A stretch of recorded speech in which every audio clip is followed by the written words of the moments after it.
Assalamualaikum warahmatullahi wabarakatuh. Asyhadu an la ilaha illallah wa asyhadu anna Muhammadan Rasulullah. Para pendengar dan penonton yang berbahagia, perkenalkan saya Ibu Endang Susilawati, guru ekonomi dari SMA Muhammadiyah 1 Alternatif Kota Magelang. Pada kesempatan yang berbahagia ini, saya ingin membagikan sedikit pengalaman tentang bagaimana adab seorang anak kepada orang tua. Sebagaimana yang kita ketahui bersama, adab jika kita artikan dalam bahasa Indonesia maka bisa disebut sebagai budi pekerti.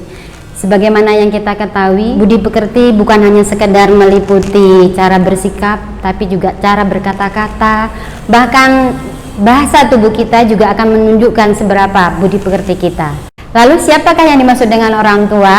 Ya, orang tua adalah bapak serta ibu atau seorang laki-laki dan seorang perempuan yang menjadi perantara adanya kita di dunia ini.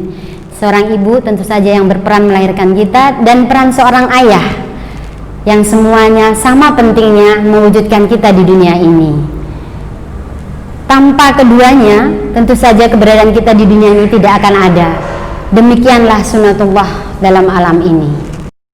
Dari penjelasan tentang adab dan orang tua tadi, maka jelaslah bahwa adab kepada orang tua berarti bagaimana cara kita bersikap kepada orang tua, sebagaimana yang telah ditetapkan oleh Allah Subhanahu wa Ta'ala dalam Al-Quran surat An-Nisa ayat ke-36, yang kurang lebih artinya, sembahlah Allah dan janganlah mempersekutukannya dengan sekutu apapun, dan berbuat baiklah kepada orang tuamu, yaitu ibu dan bapak.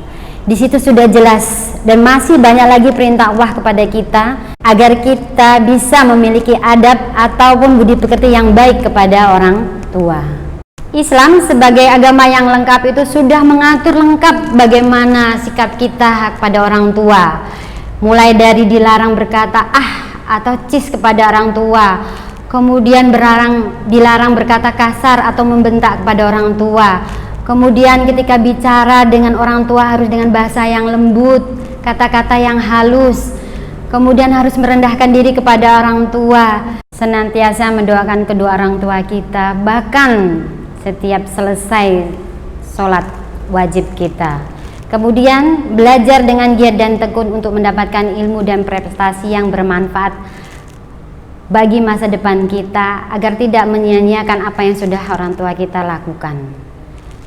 Yang berikutnya adalah bagaimana kita mengamalkan adab itu kepada orang tua. Yang pertama, tentu saja kita harus bisa menjaga nama baik kita. Menjaga nama baik kita dengan menjadi siswa yang baik, tekun dan giat belajar, serta taat pada peraturan sekolah. Dan yang kedua, berusaha secara terus-menerus untuk selalu istiqomah menjaga nama baik diri sendiri maupun orang tua. Yang ketiga, mengerjakan semua tugas sekolah dengan sebaik-baiknya. Dan yang keempat itu adalah berdisiplin dalam berbagai hal. Berdisiplin dalam berbagai hal sehingga bisa menciptakan situasi dan kondisi yang positif dimanapun kita berada, baik itu di rumah maupun di lingkungan sekolah. Nah, bagian yang terpenting dari adab kepada orang tua ini adalah bagaimana kita menghayati adab itu untuk kemudian dipraktekkan kepada orang tua. Menghayati berarti memiliki rasa untuk secara langsung menjiwai semua apa yang sudah kita sadari bersama, sehingga kita bisa mempraktekannya dalam kehidupan sehari-hari kita. Insya Allah ketika kita sudah memiliki kesadaran untuk beradab yang baik kepada orang tua, maka segala sesuatunya akan menjadi lebih mudah. Yang pertama, bagi seorang anak yang sudah memiliki adab kepada orang tua, tentu dia akan mendapatkan ridho kedua orang tuanya. Dan yang berikutnya yang pasti muncul adalah ridho Allah kepada kita. Sebagaimana kita ketahui, ridho Allah berjalan lurus dengan ridho orang tua. Dan yang ketiga, dengan adanya sebuah penghayatan bisa mendekatkan hubungan batin antara anak dan orang tua dan menenteramkan hubungan keduanya. Dan yang terakhir, ketika kita bisa menghayati dan mensimulasikan adab kita kepada orang tua, tentu saja kita akan mendapatkan doa dan dukungan yang positif dari kedua orang tua kita, yang pasti akan selalu memintakan kepada Allah untuk yang terbaik bagi kita, sehingga apapun usaha kita insya Allah akan selalu mendapat ridho.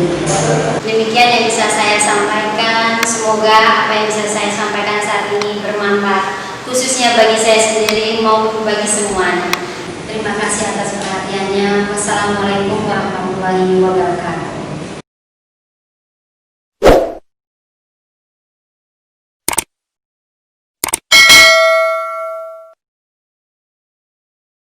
Di timur fajar cerah gemerlapan mengusik kabut hitam menggugah